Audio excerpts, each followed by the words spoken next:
Hello, ici Dorine, Et Cyril, des investisseurs sereins. après plusieurs années de travail en tant qu'ingénieur, nous nous sommes lancés en investissement immobilier. Après 5 années d'acquisition, nous étions devenus libres financièrement.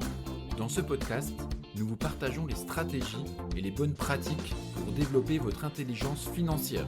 Dans le but non seulement d'être plus riche sur le papier, mais avant tout pour devenir plus libre et plus heureux. Alors, ouvrez grand vos oreilles et préparez-vous à atteindre vos objectifs. Les 3 dernières actions indispensables avant de scroller sur Le Bon Coin. Hello les investisseurs sereins, j'espère que vous allez bien. On arrive enfin à la fin de cette semaine de rentrée de l'immobilier. Alors, c'était 2 semaines qu'on a passées ensemble autour de 7 épisodes qui vous ont permis de vous préparer là à la rentrée de l'immobilier. Donc, je récapitule très très vite. Le premier épisode, on avait vu le mindset. Le deuxième épisode, on avait vu ensemble comment est-ce qu'on s'organise parce que c'est très important d'anticiper les choses. Troisièmement, on avait mis en place des indicateurs pour voir si vous progressiez. Quatrièmement, on avait fait ensemble un crash test pour vérifier votre sécurité financière. Cinquièmement, on avait travaillé notre vision à 5 ans. Sixièmement, on a commencé à structurer son plan d'action à 5 ans également pour réfléchir nos objectifs de façon beaucoup plus précise. Et dans cet épisode d'aujourd'hui, enfin, vous allez pouvoir commencer à faire vos recherches. Mais pour cela, je veux d'abord que vous fassiez 3 actions très importantes qui sont structurantes pour la suite et vont vous permettre de ne pas vous éparpiller dans tous les sens. Parce que moi, je connais beaucoup de personnes, je ne dis pas que c'est votre cas, mais en grande partie, je sais qu'une grande partie d'entre vous, vous lancez direct dans les annonces sans avoir bien posé les choses. Donc, il y a encore 3 petites actions que j'aimerais que vous fassiez avant de vous plonger sur Le Bon Coin. Alors, la première chose que je veux que vous fassiez, c'est de diviser par 3 les objectifs que vous vous êtes fixés lors du dernier podcast. On avait vu ensemble qu'il fallait que vous vous fixiez un remboursement de capital mensuel, un cash flow mensuel et des économies de côté d'ici 5 ans. Ce que je veux que vous fassiez, c'est que, en ce qui concerne le remboursement de capital et le cash flow, idéal, je veux que vous divisiez ça par 3. D'accord ? Peut-être que pour vous, c'est le remboursement de capital qui est plus important parce que vous n'avez pas de projet de lever le pied. Peut-être que pour vous, c'est le cash flow qui est plus important. Peu importe, vous choisissez ce qui est vraiment le plus important pour vous et vous divisez par 3. Par exemple, vous avez un objectif de 3 000 € de cash flow. À ce moment-là, vous divisez par 3 et c'est donc 1 000 € de cash flow. Pourquoi est-ce que je vous demande de diviser par 3 ? C'est parce que c'est comme ça qu'on va définir les objectifs de ce bien immobilier que vous allez chercher là prochainement. Donc, et vous allez dire, mais pourquoi tu ne divises pas par 5 ? Comme ça, j'en fais 1 par an. Alors, je le sais d'expérience que c'est rare les gens qui arrivent à tenir le rythme de 1 par an pendant 5 ans. Souvent, il y a des petites pauses. Donc, des petites pauses de 6 mois, par exemple. Donc, si vous faites une pause de 6 mois à chaque investissement, ça fait vite 5 ans, en fait. Donc, je préfère qu'on ait un objectif divisé par 3, sachant aussi que aujourd'hui, vous avez peut-être la meilleure capacité d'endettement. Donc, autant taper fort dès le début. Vous pouvez limite diviser par 2 si jamais vous êtes vraiment très peu endetté. Si vous êtes déjà un peu endetté, divisez par 3 et fixez-vous cet objectif pour le prochain bien immobilier que vous allez acquérir. OK ?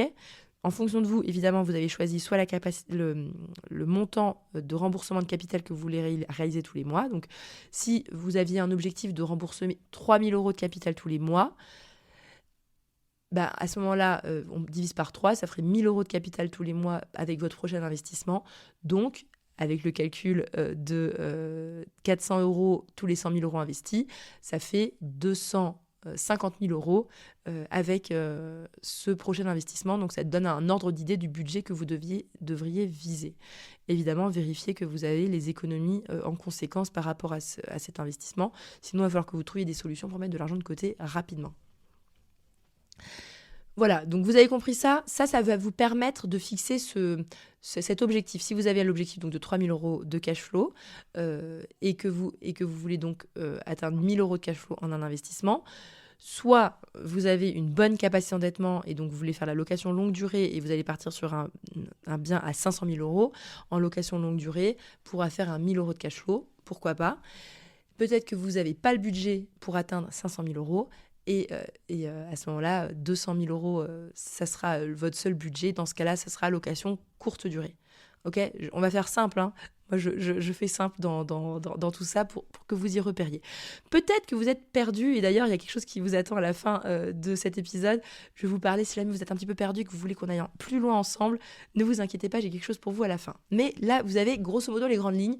Vous pourriez théoriquement vous débrouiller. Ensuite, la deuxième chose, une fois qu'on a donc défini ces objectifs, vous allez fixer votre budget. Donc le budget, on a vu un petit peu comment on fait. On va voir comment est-ce que vous faites pour fixer votre budget. C'est super important. Moi, je vois trop de personnes qui partent à la recherche de biens immobiliers, mais qui n'ont pas défini un budget précis. Pour moi, un budget, c'est une fourchette. Il y a un minimum et il y a un maximum. Il faut que le minimum, c'est là où vous vous sentiez en confiance de pouvoir emprunter, mais en même temps, il faut quand même que ce soit conséquent par rapport au patrimoine que vous avez déjà. Par exemple, si vous avez déjà un patrimoine à 500 000 euros et que vous me dites « oui, mais avec mes calculs de taux d'endettement, je peux que emprunter 100 000 », oui, mais ça me saoule un petit peu que vous passiez du temps pendant 1 an à vous investir sur un projet qui va que augmenter votre patrimoine de 100 000 euros. Donc là, je vais vous dire « ok, mais on va peut-être faire pousser à 150, 200 000 ». D'accord ? Donc, ayez cette petite notion de proportionnalité et réfléchissez. Même si le taux d'endettement, c'est qu'un paramètre, hein, le taux d'endettement. Ce n'est pas le paramètre principal, c'est un paramètre parmi d'autres. Donc, les paramètres, c'est le taux d'endettement, c'est qu'est-ce que vous avez déjà comme patrimoine immobilier en place, quel est le pourcentage de remboursement sur ce patrimoine, quel est votre patrimoine net, c'est-à-dire les finances, l'immobilier moins la dette. Donc, qu'est-ce qui vous reste si jamais vous vendiez tout? Vous auriez combien sur un compte en banque? Quel est votre profil professionnel? Forcément, si jamais vous êtes fonctionnaire avec un statut ultra sécurisant, vous n'avez pas la même image face au banquier que quelqu'un qui a un CDD. Ok, donc il y a la partie là. Il y a également votre expérience aussi en immobilier. Est-ce que vous avez déjà fait des investissements? Est-ce que vous n'avez encore jamais fait d'investissement? Si vous avez déjà un investissement qui a été réussi, avec cash flow positif, bah forcément, le deuxième, on ne rentre plus dans la même cour. C'est pour ça que je vous invite toujours à faire le mieux possible si jamais vous avez de l'ambition dès le prochain investissement, parce que ça va vous ouvrir les portes pour la suite. Ok ? Donc voici les différents éléments. Peut-être aussi que vous avez une capacité à faire des travaux pas trop chers, donc ça peut être une solution pour limiter votre budget si jamais vous n'êtes pas capable de trop emprunter. Voilà, ça c'est les différents axes de réflexion que je vous propose. Et donc vous vous fixez un budget, le budget minimum et le budget maximum. Le budget minimum, c'est celui où vous vous dites « ok, en dessous de ça, c'est pas intéressant que je fasse un projet ». Et vous fixez le budget maximum où vous vous dites « ouh là là, si jamais j'arrive à décrocher ça, c'est compliqué ». Je sais que la plupart des gens ont beaucoup de mal à estimer leur budget. Donc, restez jusqu'à la fin parce que je vais vous proposer quelque chose pour qu'on vous aide à ça justement. Et enfin, la troisième action, une fois que vous avez fixé cette fourchette de budget, c'est de définir les localisations. Où est-ce que vous allez commencer à chercher? Honnêtement, je reviens un petit peu de me dire tout le temps chercher des zones pas chères parce que je me rends compte avec l'expérience qu'il y a aussi des bonnes affaires dans des zones un peu plus chères. Donc, j'ai une approche de plus en plus pragmatique. Okay, avec le temps, je me pragmatise.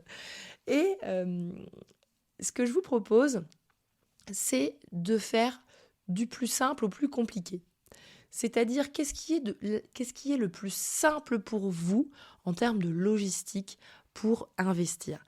Si jamais c'est pas loin de chez vous, ouvrez-vous quand même à ce qui se passe à côté de chez vous. Parce que vous n'avez aucune excuse de ne pas faire une petite visite entre midi et 14h. Donc, prenez quand même la zone proche de chez vous, la plus simple, la plus pratique. Parce que d'expérience, parfois on va loin et finalement, on se retrouve à acheter près de chez soi parce que on s'est découragé d'aller loin, d'avoir des grands trajets, etc. Donc, regardez qu'est-ce qu'il y a de pragmatique proche de chez vous. Ensuite, trouvez une deuxième localisation qui soit un peu plus excentrée, mais qui soit sur une zone où vous vous dites « je connais un petit peu », soit c'est parce que c'est vos parents qui y habitent, parce que vous y allez une fois par mois, parce que c'est un lieu où vous avez des amis et que vous allez régulièrement là-bas. Peu importe, mais trouvez une zone seconde, d'accord ?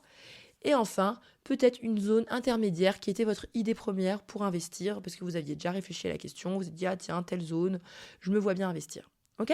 Définissez ces 3 zones de cette façon-là, proche de chez vous, un endroit un peu plus excentré, et un endroit un petit peu intermédiaire où vous dites, oh, pourquoi pas là, c'est pas trop loin de chez moi, c'est pas non plus trop excentré, et voilà. Et théoriquement, je trouve que c'est une bonne idée.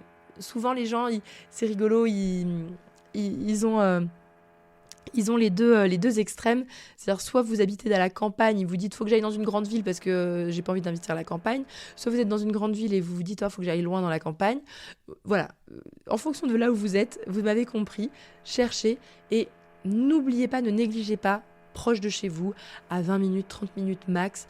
C'est pratique au quotidien et je trouve que c'est plus réaliste, surtout si vous avez un emploi du temps chargé. Maintenant que vous avez fait ça, peut-être que vous n'êtes pas encore tout à fait à l'aise. Peut-être que vous êtes un peu foufou, en mode ça y est, je vais me lancer sur le bon coin, j'ai tout fait, j'ai défini mon budget, ma fourchette mine, mon max, mes localisations, c'est parti, j'attaque. D'ailleurs, petite chose aussi que vous devez faire avant, c'est de réfléchir à votre ratio prix d'acquisition, prix de travaux. C'est-à-dire, est-ce que vous êtes plutôt sur 50-50 ? Est-ce que vous n'êtes pas trop travaux et vous préférez acheter 80% d'acquisition et que 20% de travaux pour faire un rafraîchissement ? Et donc, c'est comme ça que vous allez savoir quel est le type d'annonce que vous allez chercher. Et si là, après cette vidéo, vous dites « Oh là là, Dorine, mais ça me stresse quand même. Tu vois, je me sens pas, j'ai pas encore assez d'éléments, j'ai besoin d'un peu plus. » J'ai encore plein de questions et j'aimerais même te les poser en live. Et ça tombe bien parce que le 29 septembre démarre le prochain challenge. Donc, si jamais vous avez envie de me voir en live, pouvoir poser plein de questions, c'est le moment. J'organise un challenge. Un challenge, qu'est-ce que c'est ? C'est une série de webinaires en live qu'on va passer ensemble pendant une semaine où chaque jour va être thématique et on va voir ensemble tous les éléments peut-être que l'on n'a pas encore pu approfondir pendant cette semaine de rentrée. Ça va vous permettre de démarrer sur les chapeaux de roue votre prochain investissement. Donc, et les choses que l'on va faire qui sont un peu uniques pendant ce challenge, c'est que il y aura une session spéciale estimation de budget. Ok ? Parce que je sais que ça, c'est quelque chose qui est compliqué pour vous. Je vais vous proposer de nous envoyer de façon anonyme, évidemment. On ne va pas dire votre nom de famille à tout le monde et où vous habitez avec toutes vos données financières. Ce sera évidemment absolument confidentiel. Vous m'enverrez les informations que j'ai besoin pour connaître toute votre situation financière, les investissements immobiliers que vous avez déjà en place, votre situation professionnelle. Et en live, on présentera 10 cas de participants et comment est-ce qu'on fait les estimations de budget. Alors peut-être pas 10, on va voir peut-être 5 ou 7, on va voir combien j'arrive à faire rentrer pour que vous voyez comment est-ce qu'on estime un budget. Parce que je sais que vous êtes plein à ne pas savoir exactement comment est-ce qu'on estime un budget. Donc on fera ça en live ensemble. Ce qu'on fera aussi en live, c'est que je pourrai faire une réflexion stratégique. Donc ça, on va mettre ça aussi en place en live avec les participants. Vous pourrez postuler en mode qu'est-ce que tu me recommandes comme type d'achat par rapport à mes objectifs. Donc tout le travail qu'on a fait, ça va être utile si jamais vous participez au challenge. Mes objectifs de vie, c'est ça. Voici ma situation financière. Tu as peut-être vu le budget avec moi. Et qu'est-ce que tu recommandes d'attaquer comme type de bien pour atteindre mes objectifs ? Parce que je suis bloquée, parce que j'ai ci, j'ai ça. Voilà, vous expliquerez un petit peu toute votre situation et j'analyserai votre situation en live. Je vous donnerai aussi plein de contenu pour vous aider. En fait, vous allez voir, c'est encore mieux que le podcast parce qu'il va y avoir des slides, il y aura une vraie présentation. Donc, vous serez vraiment comme dans une formation. C'est comme si vous mettiez les pieds de façon intensive dans notre programme d'accompagnement de façon complètement gratuite. Le challenge, il est offert. Et en fait, c'est comme ça que vous allez voir un petit peu comment est-ce qu'on travaille une fois qu'on est dedans. Vraiment, je vous invite à vous inscrire. C'est tout simple. Le lien, il se trouve dans la description. D'ailleurs, vous pouvez aussi, si jamais vous êtes à l'oral, retenir tout simplement, c'est les-investisseurs-serein.fr/challenge et vous vous inscrivez, on demande votre adresse email et votre numéro de téléphone et vous vous inscrivez, comme ça vous participez au challenge. Il y a un groupe WhatsApp aussi pour le challenge, vous allez voir, c'est sympa, on va mettre l'ambiance, on va se retrouver pendant toute une semaine et j'espère que ce challenge vous permettra peut-être de vous débloquer et que vous continuiez tout seul à avancer. Et ça, très bien. Moi, j'ai des messages régulièrement de personnes qui arrivent à atteindre leurs objectifs sans prendre de programme d'accompagnement. Et peut-être que, suite à ce challenge, vous vous direz, tiens, en fait, le club, ça m'intéresse. Et là, évidemment, il n'y aura pas de souci. Ce sera le moment où les portes seront ouvertes. Parce que je sais que j'ai de nombreux messages qui me demandent, mais quand est-ce que les portes du club vont rouvrir ou est-ce que je prends un rendez-vous, etc. pour rentrer dans le club. Jusqu'à maintenant, les portes du club sont fermées parce qu'on a vraiment choisi de se concentrer sur tous les nouveaux entrants qui sont arrivés courant juin de cette année. Là, on rouvre les portes à partir du 29 septembre. Donc ça va être le moment. Inscrivez-vous au challenge. C'est la seule façon de pouvoir rentrer dans le club aujourd'hui. Donc inscrivez-vous. Et puis vous allez voir, vous allez recevoir tellement de contenu de qualité. Honnêtement, c'est le contenu de plus haute qualité que je produis de façon gratuite. C'est lors de ce challenge. Donc si vous aimez ce podcast, honnêtement, vous allez être servi parce que ça va être ultra structuré, beaucoup plus complet. Ça va vous donner un petit peu un ordre d'idée de comment ça se passe de l'autre côté du micro. Quand on accompagne des personnes, vous allez voir comment ça fonctionne. Et tout ça, c'est 100% gratuit. Donc, vous vous inscrivez. Et sur ce, je vous souhaite à tous une excellente journée et à bientôt.